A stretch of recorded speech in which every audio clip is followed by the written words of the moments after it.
আসসালামু আলাইকুম গাইজ, আপনারা সবাই কেমন আছেন? আশা করি ভালো আছেন। আমিও আপনাদের দোয়ায় অনেক ভালো আছি। তো প্রতিবারের মতোই এবারও আপনাদের সামনে নতুন একটি ভিডিও নিয়ে হাজির হয়েছি। তো আজকের ভিডিওতে কি থাকছে আপনারা দেখতে থাকুন।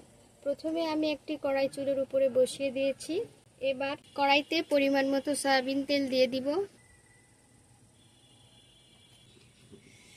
এখন আমি চিংড়ি মাছগুলো ভেজে নেব।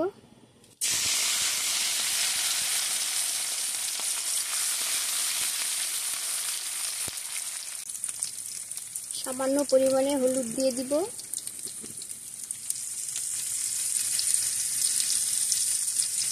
সামান্য পরিমাণে লবণ দিয়ে দিব।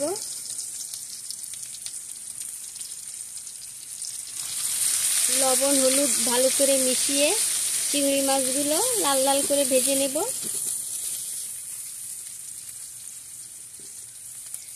আজ আমি রান্না করব ভেন্ডি দিয়ে চিংড়ি মাছ দিয়ে। তো রান্নাটা কিভাবে করি আপনারা দেখতে থাকুন। চিংড়ি মাছগুলো লাল লাল করে ভাজা হয়ে গিয়েছে, এখন নামিয়ে নেব।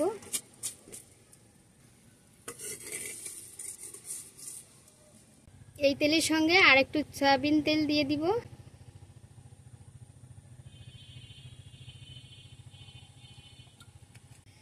কেটে রাখা পেঁয়াজ কুচি দিয়ে দিব।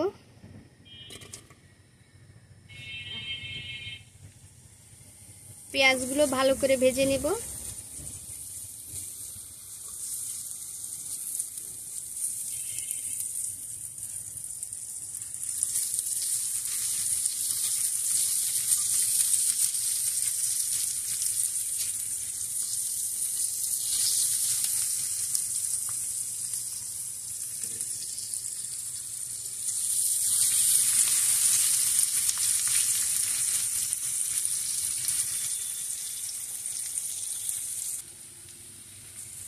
পেঁয়াজগুলো আমি হালকা করে লাল লাল করে ভেজে নিয়েছি। এখন আমি ভেন্ডি দিয়ে দিব। ভেন্ডিগুলো আমি আগে থেকে ভালো করে ধুয়ে কুচিয়ে নিয়েছি, এখন দিয়ে দিব।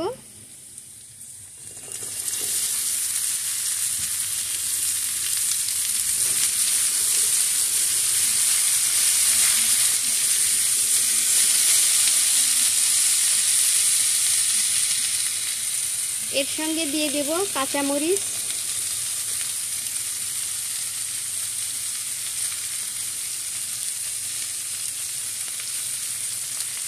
দিয়ে দিব স্বাদ মতো লবণ,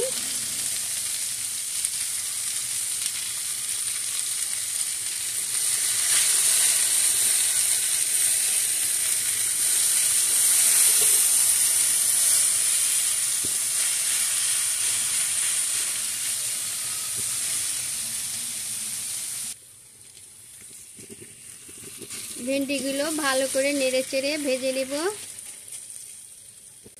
এখন এর সঙ্গে সামান্য পরিমাণে হলুদ দিয়ে দিব। তো গাইস, ভেন্ডি ভাজা সবাই কম বেশি ভাজতে জানেন, ভাজার কথা আর কি বা বলবো। তবে ভেন্ডি ভাজার একটি ছোট্ট একটা টিপস আপনাদের বলি, সেটা হচ্ছে আপনারা যখন ভেন্ডি ভাজবেন তখন কড়াইটা খুব সুন্দর করে একটু গরম করে নেবেন, তাহলে ভাজিটা কড়াইতে লাগবে না। এই যে দেখুন, কড়ার কোথাও ভেন্ডি ভাজা লেগে নেই, কড়ার কোথাও লেগে নেই কোনো কিছু। এই যে দেখেন, কোথাও লেগে নাই। এইভাবে আপনারা ভেন্ডি ভেজে খেয়ে দেখবেন। এবার আমি ভেজে রাখা চিংড়ি মাছগুলো দিয়ে দিব।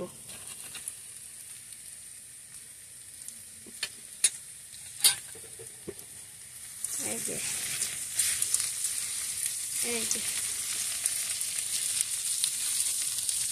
কত সুন্দর হয়েছে গাইস, দেখুন।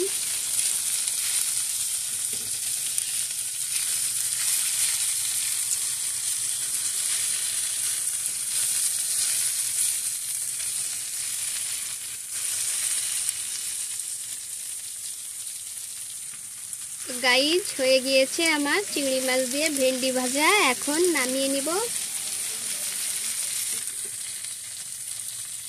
কত সুন্দর রং এসেছে দেখুন গাইস।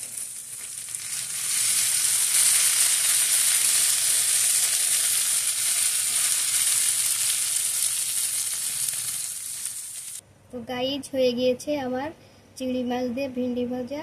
আমার এই ভিডিওটি যদি ভালো লেগে থাকে তাহলে জিএম ভিলেজ বিডি চ্যানেলটি সাবস্ক্রাইব করে দিবেন এবং লাইক শেয়ার কমেন্ট করে দিবেন।